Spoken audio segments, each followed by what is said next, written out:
अवतार क्या है, कैसे अवतार होता है। इस संसार के अंदर सब कुछ परमात्मा का बनाया हुआ है, सब कुछ उसके अंदर विराजमान है और सब कुछ उसी से चलता है। जीव से लेकर के शिव तक सबके अंदर वही विराजमान है। प्रकृति से लेकर के उस परातत्व तक सबके अंदर वही विराजमान है। उससे कुछ भी अलग नहीं है, सब कुछ उसके अंदर समाया हुआ है। लेकिन पृथ्वी के ऊपर दो प्रकार से अवतार आते हैं। एक वो होता है जो संतों के रूप में आते हैं, आपके कल्याण के लिए, आपको ज्ञान कराने के लिए, आपको परमात्मा तक पहुंचाने के लिए, आपको जागृत करने के लिए वो संतों के रूप में आते हैं। एक अवतार विशेष रूप में आता है, वो संतों की रक्षा के लिए आता है, धर्म की स्थापना के लिए आता है और जो उसके बिछड़े हुए जीव हैं उनको अपने पास ले जाने के लिए आता है। कुछ जीवों को वो अपने साथ लेकर के आता है, लीला में सहायक बनाने के लिए। तो ये हमारी पुस्तकों में, हमारे ग्रंथों में भगवान श्री कृष्ण ने स्वयं कहा है, रामचरितमानस में भी कहा है, जब जब हुए धर्म की हानि, बाढ़ी असुर अदम अभिमानी, तब तब प्रभु धरी मनुज शरीरा, हरि कृपा निधि सज्जन पीरा। तो इसी प्रकार से ये शब्द गीता के अंदर भी बोले गए हैं, आपने पढ़े भी होंगे, आपने सुने भी होंगे।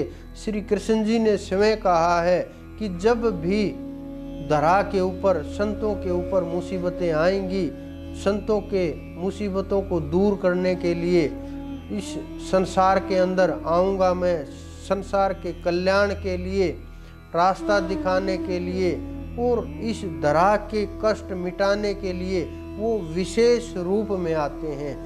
समय के अनुसार कलाएं लेकर के आते हैं, समय के अनुसार ताकत लेकर के आते हैं, समय के अनुसार कभी प्रकट होते हैं, कभी पैदा होते हैं, कभी सीधा ही उतर करके आते हैं, कभी शरीर जाते हैं, कभी शरीर छोड़ करके जाते हैं। जितना जब जिस समय जितनी ताकत की आवश्यकता होती है, जिस समय जितनी इस पृथ्वी को धर्म बचाने के लिए, धर्म की रक्षा के लिए, जीवों की रक्षा के लिए जितनी आवश्यकता होती है, उसी के अनुसार वहाँ उस अनंत कलाधारी से, उस पूर्ण पुरुष से, उस अनंत जो पूर्ण महापुरुष है, जिस तक पहुँचना असंभव तो नहीं कहूँगा मैं, लेकिन बहुत कठिन है उस पूर्ण परमेश्वर तक पहुँचना।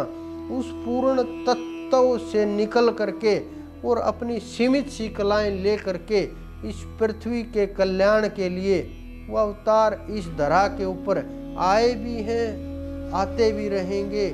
कभी भी ऐसा समय होगा नहीं कि जब आवश्यकता होगी धरा को और वो न आए। जब उनको कल्याण की आवश्यकता होगी कि भक्तों का कल्याण करना है, जीवों का उद्धार करना है और इस पृथ्वी के ऊपर जो ये पाप और अधर्म फैल गया है, इसे हटाना है और जीवों को दिशा देनी है, तो उसी समय वो आएंगे।